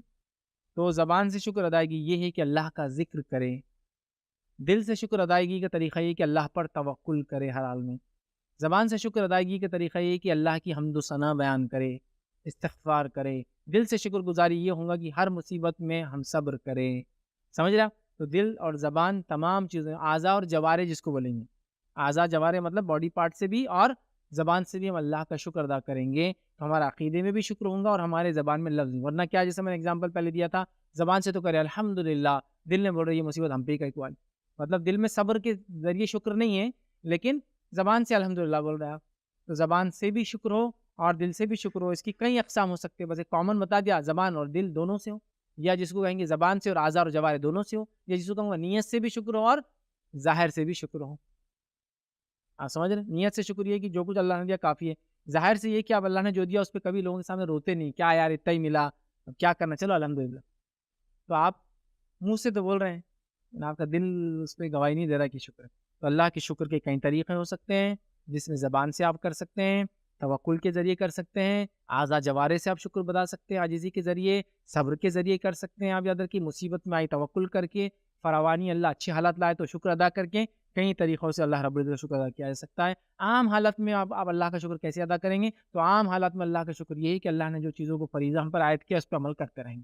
کوئی مصیبت نہیں, کوئی دکھ نہیں, کوئی فراوانی میں نہیں, کوئی تکلیف نہیں, کامن لائف چل رہی میری, تو میں ہر وہ کام کو کروں جو اللہ پسند کرتا ہے. اس میں فرائض سب سے اول ہے, یہ اللہ کا شکر ہے, مطلب نمازوں کا قائم کرنا اللہ کا شکر ہے, زکوٰۃ کا دینا اللہ کا شکر ہے, مالی شکر ہے, حج کو جانا اللہ کا شکر ہے. ٹھیک ہے, تو یہ بھی ہو سکتا ہے. تو اللہ کا شکر کئی طریقوں سے ادا کیا جا سکتا ہے. السلام علیکم. یہ سوشل ورک کے مطابق کیسی شکل ہو, جیسے آدمی مصیبت سے نکلا, کسی ایک مصیبت سے نکلا, تو اسی سے ریلیٹڈ سوشل ورک کریں یا اور کوئی شکل ہو سکتی ہے؟ بھائی نے سوال کیا کہ آدمی کسی مصیبت سے نکلا تو اسی سے ریلیٹڈ سوشل ورک کرے یا کوئی اور شکل ہو سکتی ہے. یہ دونوں بھی ہو سکتا ہے, یہ ڈیپینڈ ہے زمین زمانہ حالات ماحول اور کیا ہوا آپ کے ساتھ. مثال, میں بیمار تھا, میں ایک مالدار انسان ہوں, میں ایک سماج میں سوسائٹی چلاتا ہوں, میں خود ایک رفائی کام کرتا ہوں, اور پھر میں بیمار بھی ہو گیا, اور پھر میں دواخانے چلا گیا, پھر میں نے لوگوں کی دواخانے میں تکلیفیں دیکھی, پھر میں دماغ میں آئیڈیا جب میں صحت مند ہو گیا کہ اب میں دواخانے میں جو لوگوں کو تکلیف ہو رہی تھی, اللہ نے میرے کو مال دیا, میں سماج میں کچھ نہ کچھ کام کرتا ہوں, میں وہ کام کروں گا جو تکلیف لوگوں کو ہو رہی تھی, اور میں اس کی طرف چل پڑا. یہ بھی ہو سکتا ہے. میں کبھی بیمار نہیں ہوا, میرے کو اللہ نے مال دولت صلاحیت سب کچھ دے رکھی تھی, میری جان پہچان ہے, میں سوشل ورک کرتا ہوں, میں لیڈر ہوں, میں یہ ہوں وہ, لیکن میں دواخانے جا کے میں نے دیکھا لوگوں کو کیا کیا تکلیفیں ہوتی ہے, تو میں نے ان کے لیے سوشل ورک چالو کر دیا. تو یہ ڈیپینڈ ہے, آدمی گزرے بھی تو مدد کر سکتا ہے, جس سے گزرے اسی چیز میں فیلڈ میں, یا جس سے نہ بھی گزرے تو اس فیلڈ میں بھی. تو یہ ایک ایسی چیز ہے کہ انسان کی خواہش, جیسا کہ مثال کے طور پر میرے علاقے میں سود عام ہے, تو میں کوشش کر رہا ہوں کہ لوگوں کو بغیر سودی لون دلانے کچھ کروں. حالانکہ میں نے کبھی سودی لون لیا نہیں اور میں کبھی اس مصیبت میں اللہ نے مجھے ڈالا نہیں, لیکن پھر بھی میں کوشش کرنا چاہتا ہوں کہ کبھی ایسا ہوا کہ میں خود سود میں ملوث تھا, اللہ رحم کرے, اور پھر مجھے اللہ نے, میں خود بولے تو میں جو اپنے آپ پہ لے رہا ہوں ایز اے فرسٹ پرسن میں بیان کر رہا ہوں, ٹھیک ہے, تو میں خود اگر اس میں ملوث تھا, پھر مجھے اللہ نے توفیق دی کہ میں نے اپنی تجارت کو سود سے نکالا, پھر میں کوشش کر رہا ہوں کہ لوگوں کو سود سے بچاؤں, جا کے بتا رہا ہوں اس کا نقصان کیا ہوتا ہے, بلا سودی کام کیسے کر سکتے ہیں, آپس میں ہم ہیلپ کیسے کر سکتے ہیں, BC کیسے چلا سکتے ہیں, حلال والی ساری چیزیں کر رہا ہوں. تو یہ ڈیپینڈ ہے, سوشل ورک آپ اس فیلڈ میں کریں جس فیلڈ میں جس تکلیف سے آپ گزرے ہیں, اس میں کریں جس سے آپ نہیں بھی گزرے ہیں. ایسی بھی کر سکتے جو آپ کے علاقے میں ضرورت ہے, جیسا میں نا کوئی تکلیف سے گزرا نہ کچھ ہوا, لیکن میرے علاقے میں پانی کی تکلیف ہے لوگوں کو, تو میں پانی کا انتظام کر رہا ہوں, حالانکہ میرے گھر میں پانی ہے. تو یہ ڈیپینڈ ہے. تو سوشل ورک اسلام کا ایک اٹوٹ حصہ ہے. سوشل ورک اللہ کے رسول صلی اللہ علیہ وسلم نے کیا, خدمت کی, لیکن ہم کبھی بھی انبیاء کو, صلحاء کو, نیک لوگوں کو اس شکل میں دیکھتے نہیں, ہے نا. کبھی ہم نے موسیٰ علیہ السلام کو فریڈم فائٹر کی حیثیت سے دیکھا؟ انہوں نے بنی اسرائیل کی آزادی کے لیے فرعون سے لڑا, اور نبی ہونے کے ساتھ ساتھ ایک فریڈم فائٹر بھی ہے, اور ساتھ میں ایک آرکیٹیکٹ بھی تھے as a business point of view. تو ہر نبی کا دیکھیے, ان کی زندگیاں دیکھیے, ان کے اینگل ہے. تو فریڈم فائٹر کیا ہے؟ سوشل ورک تو کتنا بڑا, قوم کو ظالم لوگوں سے نجات دلانا, اور جو ان کا حق ہے ان کو دلانا. بنی اسرائیل جو ہے فلسطین سے نکل کر آئے تھے, مصر میں بسے تھے یوسف علیہ السلام کے زمانے میں. فرعونی چونکہ دوسری قوم تھی اور بنی اسرائیل دوسری قوم تھی, فرعونی ان پہ ظلم کرنا شروع کر دیا تھا. موسیٰ علیہ السلام چاہتے تھے جو قوم جا سے وہاں چلے جائے واپس, تم اپنا ظلم چھوڑ دو ان پر. سمجھ رہے آپ؟ وہ آپ نے کیا. عیسیٰ علیہ السلام کو دیکھیے, آپ نے کتنے سوشل ریفارم لانے کی کوشش کی, سود کے خلاف آپ نے مہم چلائی, برائی کے خلاف مہم چلائی. اللہ کے نبی تو تھے ہی اپنی جگہ, جو بیمار ہوتے ان کو اللہ کے حکم سے شفا دیتے, تو ایک میڈیکل ڈاکٹر جیسا بھی کام کر رہے ہیں آپ. سپر ہو جانا معاملہ, چونکہ وہ بذریعہ وہی اور جسو کہیں گے معجزات طور سے کر رہے ہیں, لیکن پھر بھی لوگوں کی مدد تو ہو رہی ہے نا, بیماری میں لوگوں کو شفا تو مل رہی ہے نا. پھر آپ بزنس پوائنٹر دیکھیں تو آپ ایک کارپینٹر تھے, بڑا ہی تھے. عیسیٰ علیہ السلام کارپینٹر کام کرتے, لکڑی سے جو سامان بنتا ہے, پروفیشن ان کا کارپینٹری کا تھا, اور ایز اے سوشل ورک آپ بیماروں کو شفا دیتے تھے. لیکن ہر نبی کو اٹھا لیجیے, ایسے ان کے زندگی. نوح علیہ السلام کتنے بڑے سوشل ورکر تھے کہ قوم کو بچانے کے لیے کشتی بنا رہے ہیں تاکہ نجات پائے ہو. تو یہ ڈیپینڈ ہے, زمین, زمانہ, حالات, ماحول. آپ وہ کام کیجیے جس سے آپ گزرے ہیں, وہ کام کر سکتے ہیں جس میں آپ مہارت رکھتے ہیں, وہ کام کر سکتے ہیں جس کی آپ ضرورت پاتے ہیں, وہ کام کر سکتے ہیں جس کے لوگوں کو ضرورت ہے. تو یہ سوشل ورک لیکن کرنا, یہ اسلام کا اٹوٹ حصہ ہے, اس بات کو کبھی آپ اور ہم نہ بھولیں. کسی نے سوال کیا, عقیدہ ہمیشہ مضبوط رہے اس کے لیے کیا عمل کرنا ہے ڈیلی بیسس پر؟ دیکھیے, عقیدہ مضبوط رہے اس کے لیے سب سے پہلا کام ڈیلی بیسس پہ یہ کرنا ہے آپ کو, ڈیلی بیسس پہ تو نہیں کہوں گا, سب سے پہلا کام یہ کرنا ہے آپ کو کہ علم حاصل کرنا. کیونکہ علم ڈیلی بیسس پہ نہ بھی ہو تو آپ ایک بار حاصل کر لیں عقیدے کا. تو فرسٹ پوائنٹ عقیدے کا علم حاصل کرنا, جس میں اگر آپ کو میں ریکمینڈ کروں تو عقیدۃ الطحاویہ, یہ کتاب آپ ضرور پڑھیں, بڑی بہترین کتاب, امام طحاوی کی لکھی ہوئی کتاب ہے. انہوں نے عقیدہ لکھا, سلف صالحین کا مطلب صحابہ وغیرہ دیگر لوگوں کا عقیدہ کیسا تھا, عقیدۃ الطحاویہ. اس کے بعد اگر آپ کو اسماء و صفات, اللہ کے نام صفات اور اس کی ذات کے تعلق سے سیکھنا ہے تو عقیدۃ الواسطیہ, یہ ابن تیمیہ رحمہ اللہ کتاب ہے. اس میں اللہ کے نام صفات وغیرہ وغیرہ کے تعلق سے کیا عقیدہ ہونا چاہیے, کیونکہ کئی فرقے معتزلہ ہے وغیرہ وغیرہ اللہ کے نام صفات میں گڑبڑ کر کے نکلے تھے, ٹھیک ہے, تو انہوں نے اس کا رد کیا. تو آپ یہ پڑھ سکتے, تو علم حاصل کرنا فرسٹ. اب یہ تو ایک ہو گیا پارٹ جو علم کا تھا. سیکنڈ, آپ ڈے ٹو ڈے بیسس پہ کیا کر سکتے ہیں, تو ڈیلی قرآن سے رابطہ رکھیے اور کچھ نہ کچھ قرآن کو پڑھیے. عربی جانتے ہیں تو خالی عربی میں تلاوت کیجیے, عربی نہیں جانتے تلاوت کے بعد تھوڑا سا اس کا ترجمہ پڑھیں, جس سے ایمان بوسٹ ہوتے رہتا ڈیلی, سمجھ رہے آپ, اور عقیدہ مضبوط رہتا. اور اگر مضبوطی ہے بھی عقیدے تو اور مضبوطی چڑھتے جاتی, اس لیے کہ ڈیلی ایک جھاڑ کو پانی ملے گا تو اس کی گروتھ اور بڑھتی جاتی. حالانکہ وہ لگا ہوا جھاڑ ہے, مضبوط جھاڑ ہے, ہر سال فصلیں بھی دیتا ہے, لیکن پانی اور کھاد ملے تو اور بڑھتا ہے. تو قرآن کی تلاوت ترجمے کے ساتھ, اسی طرح احادیث کا پڑھنا اور نبی اکرم صلی اللہ علیہ وسلم صحابہ کے واقعات کا پڑھنا, ایمان کے بارے میں, ایمان کی مضبوطی کے بارے میں, کیسا ان کا ایمان تھا, ایمان کے لیے کیا کیا تکلیف چلی, یہ تمام چیز ہو سکتی ہے. نماز کو ڈیلی قائم رکھنا بہت ضروری ہے, اس لیے کہ ایمانی کمزوری بہت رفتار سے آتی ہے, نماز چھوڑنے کے بعد بہت رفتار سے آتی ہے. جو بے نمازی ہو جائے ہفتے 2 ہفتے کے اندر بیکار ہو جاتا ہے, سمجھ رہا. تو لہٰذا بہت ہو, اور بلکہ حدیث میں ہوتا ہے 3 جمعہ جو انسان پڑھنا چھوڑ دے اس کے دل پہ مہر لگ جاتی ہے. لیکن یہ 3 جمعہ مہر لگنے کا معاملہ اس انسان کے لیے جو پڑھ سکتا ہے پھر بھی نہ پڑھے. جیسے کہ غلام پہ جمعہ نہیں, عورت پہ جمعہ نہیں, بچے پہ جمعہ نہیں, مسافر پہ جمعہ نہیں, بیمار پہ جمعہ نہیں, اس کا مسئلہ نہیں ہے کہ بیماری ہے 2 مہینے چلی تو جمعہ نہیں پڑا, اس پہ نہیں. اب کورونا تھا تو لوگوں مسجدیں بند ہو گئی تو کیا کریں گے ہم لوگ, ٹھیک, یہ ایک مجبوری والی کیس. لیکن عام حالات میں نہ پڑھے تو نمازیں چھوڑنے سے بے انتہا درجے سے رفتار کے ساتھ ایمان کمزور ہوتا جاتا ہے. تو نمازوں قائم کریں, ڈیلی بیسس پہ قرآن کی تلاوت کریں, ڈیلی بیسس پہ نمازیں پڑھیں, نفل میں اضافہ کریں, آپ ایمانی درجات میں بلند ہوتے جاتے ہیں اور بڑھتا جاتا ہے ایمان. کتنا بڑھتا ہے سنیے حدیث کے الفاظ, اس کو غلط معنی مت لیجیے. آپ صلی اللہ علیہ وسلم فرماتے ہیں جب بندہ فرائض کے بعد اللہ فرماتا ہے, حدیث قدسی ہے, نوافل کی طرف بڑھتا ہے. فرائض ادا کرنے سے تو اللہ خوش ہو جاتا ہے, اس کو پسندہ عمل, لیکن وہ نوافل کی طرف بڑھتا ہے تو اللہ فرماتا ہے میں اس کا کان بن جاتا ہوں جس سے وہ سنتا ہے. لیکن اس کا معنی کیا ہے, وہ صرف اچھی باتیں پھر سننے لگ جاتا ہے. میں اس کی آنکھ بن جاتا ہوں جس سے وہ دیکھتا ہے, جس کا معنی کیا ہے, یہ نہیں کہ اللہ اس کے اندر حلول نعوذ باللہ گھس جاتا ہے, وہی معنی نہیں. معنی یہ کہ وہ جو کچھ دیکھتا ہے حلال دیکھتا ہے. میں اس کے قدم بن جاتا ہوں جس سے وہ چلتا ہے. ایسے الفاظ حدیث جو نفل میں اضافہ کرتا ہے. تو نفل میں اضافے سے اتنا ایمان بڑھ جاتا ہے کہ اللہ تعالیٰ ہر چیز میں اس کو ڈائریکشن دینے لگ جاتا ہے, گائیڈنس کر جاتا ہے. اس لیے ہم دیکھتے نہیں جو صلحاء لوگ تھے, جو خوب عبادتیں کرتے اللہ کی, وہ اگر اللہ کے حضور ہاتھ اٹھا لے تو اللہ تعالیٰ کبھی ان کی دعاؤں کو رد نہیں کرتا. ایسے نیک لوگ گزرے نا. اللہ کے رسول نے ایک واقعہ سنا ہے اویس کے تعلق سے, اور فرمایا اویس قرن میں رہنے والے, اویس قرنی جو بہت مشہور ہے لیکن بہت زیادہ ان کے معاملے میں بدعقیدیاں لوگوں میں پائی جاتی ہے, لیکن یہ ایک ریئل شخصیت تھے اور یہ ایک تابعی تھے.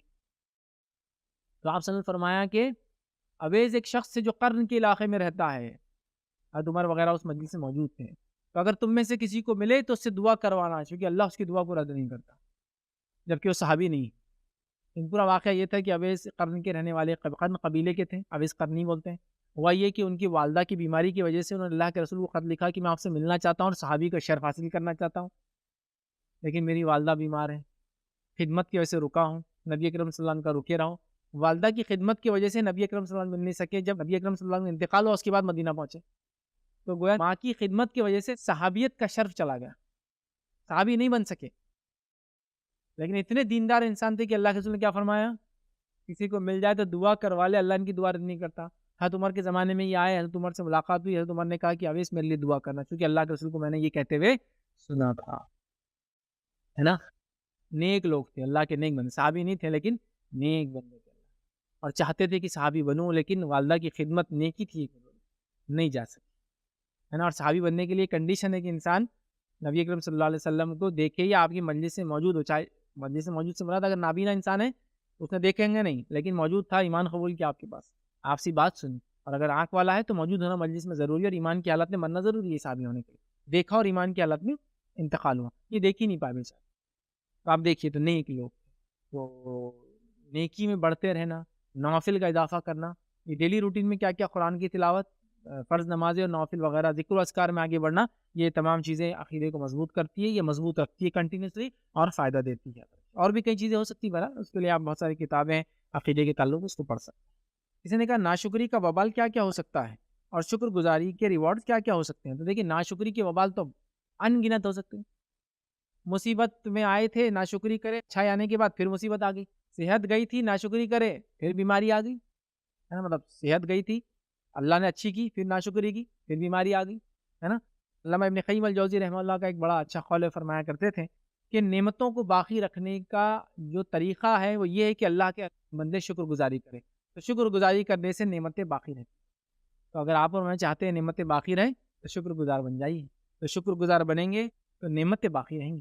شکر گزاری چھوڑیں گے, دنیا کا نقصان, صحت کا نقصان, جال کا نقصان, مال کا نقصان, عزت کا نقصان, دنیاوی نقصان, اخروی نقصان بہت زیادہ ہے. اس لیے کہ ناشکری لوگ ہوں گے, اور اللہ نے فرما دیا نا کہ ناشکری جو کریں گا اس کو میں عذاب بہت سخت دوں گا, ہے نا. تو لہٰذا ہم کو اللہ کے شکر گزار بندے بننا ہے. اب کیا کیا نقصان ہو سکتا ہے میں ایگزیکٹلی نہیں بتا سکتا کہ یہ کرے تو اتنا ہو گیا, وہ کرے تو اتنا, لیکن یہ بات یاد رکھ لیجیے بہت زیادہ نقصان دنیا اور اخروی ہوتا ہے. تو لہٰذا ہم اللہ کے شکر گزار بندے بنیں, کیونکہ ناشکری انسان میں کبر, تکبر, برائی, معصیت اور کئی گناہ لاتی ہے. کیا کیا ہو سکتے ہیں وبا, بہت زیادہ وبا ہو سکتے ہیں دنیا اور آخرت کے. اور کیا کیا ہو سکتا ہے ریوارڈ, تو شکر گزاری کے ریوارڈ تو اتنے ہیں کہ جس کی کوئی انتہا نہیں. ٹھیک ہے, اللہ تعالیٰ بڑا قدردان ہے اپنے بندوں کے معاملے, بہت قدر کرتا ہے. شکر گزار بندہ اللہ کے نزدیک بہت مقام رکھتا ہے. لہٰذا ریوارڈ کیا ہو سکتے ہیں, جنت اس کا ریوارڈ ہے, میں کہہ سکتا ہوں معمولی سا. اور دنیا میں کیا ہو سکتا ہے, ان گنت نعمتیں دنیا میں, اچھی صحت, اچھی مال, اچھی اولاد, علم پہ عمل, اور کئی نعمتیں. تو بہرحال وبال بھی بہت ہے ناشکری کی, اور فائدے بہت ہے. کئی موقع ملا تو انشاءاللہ اس پہ ہم کوئی لیکچر رکھیں گے کہ ناشکری کے وبال اور شکر گزاری کی نعمتیں کیا کیا. کسی نے ایک سوال کیا ہے کہ آج کل یہ دیکھا جاتا ہے کہ عورت اپنی شوہر کی ناشکری کرتی ہے, شوہر سب چیز اچھے سے اچھی دینے کی کوشش کرتا ہے، لیکن کوئی ایک چیز کی وجہ سے وہ پورا خاندان میں روتے پھرتی ہے، تو اس کا کیا کریں؟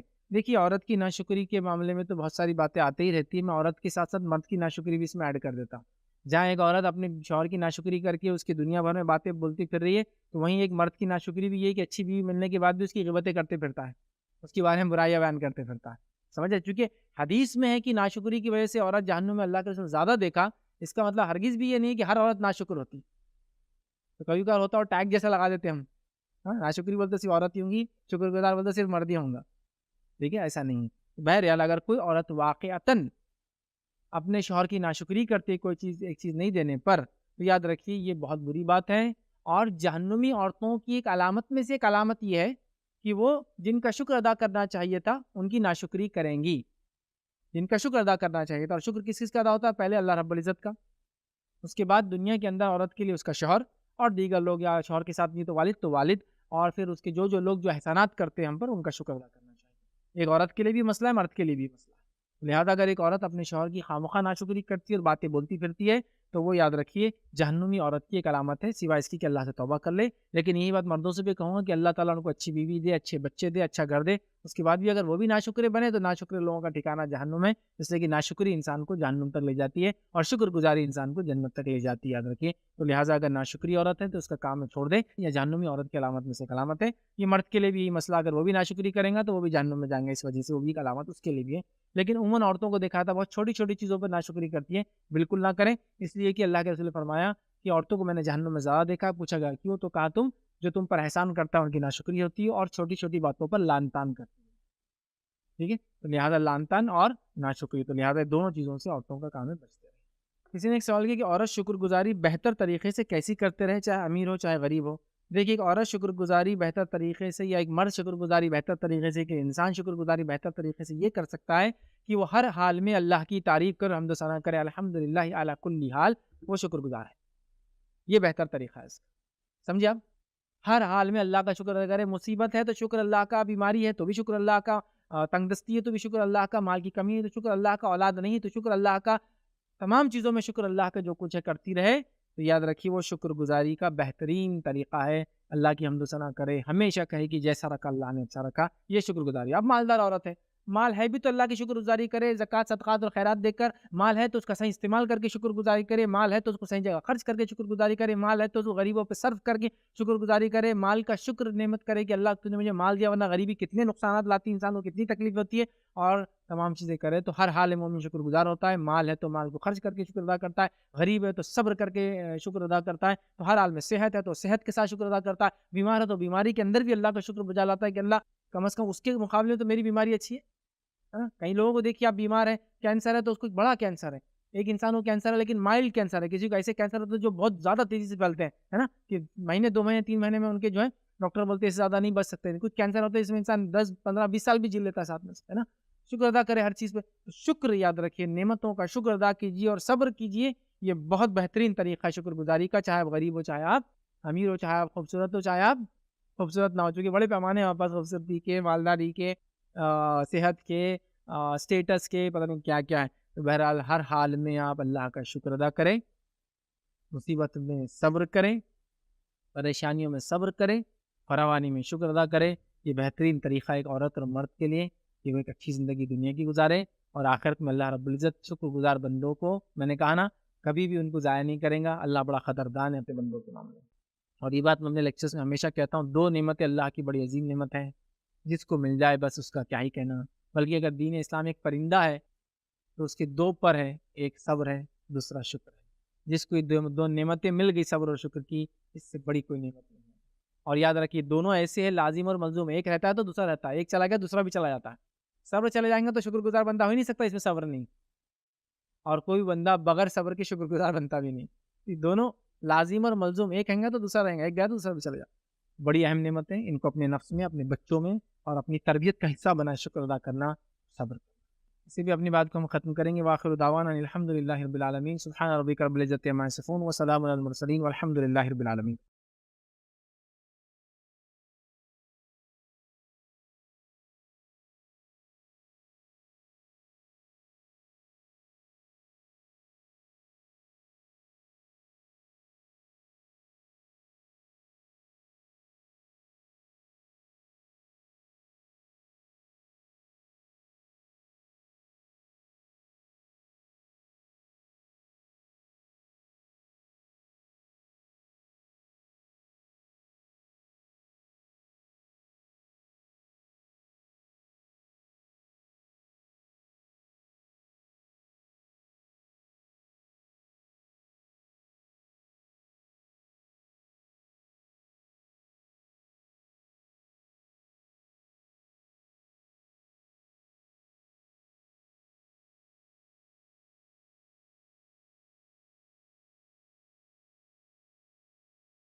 السلام علیکم. آپ بھی ہمارے اس کام میں تعاون کریں اپنی زکات و صدقات کے ذریعے. ڈونیشن ڈیٹیلز کے لیے ڈونیٹ اس پر کلک کریں. اگر آپ کو ہمارے ویڈیوز پسند آئے ہیں تو اسے شیئر کریں اور سب کے حقدار بنیں. روزانہ ہمارے ویڈیوز کو پانے کے لیے ہمارے یوٹیوب چینل کو سبسکرائب کریں اور بیل آئکن دبائیں. ہم سے دیگر سوشل میڈیا پر جڑنے کے لیے ویڈیو میں دیے گئے آئی ڈیز کو سرچ کریں. جزاک اللہ.